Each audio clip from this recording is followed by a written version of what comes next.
বিশ্বে দ্রুত গতিতে মাঙ্কি পক্স বা এমপক্স ছড়িয়ে পড়ায় দেশের ৩ বিমানবন্দরে সতর্কতা জারি করা হয়েছে। বিমানবন্দরগুলো হলো হযরত শাহজালাল আন্তর্জাতিক বিমানবন্দর, শাহ আমানত আন্তর্জাতিক বিমানবন্দর ও সিলেট ওসমানী আন্তর্জাতিক বিমানবন্দর। শনিবার এক বিজ্ঞপ্তিতে বিষয়টি জানায় বেসামরিক বিমান চলাচল কর্তৃপক্ষ।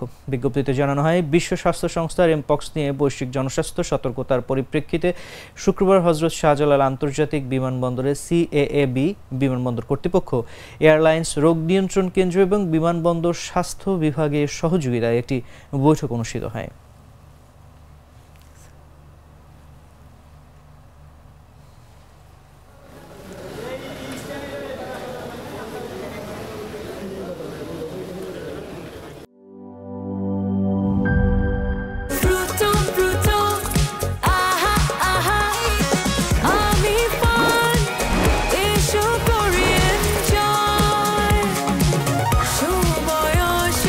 প্রাণ ফ্রুটো, সময় অসময় ফ্রুটোময়।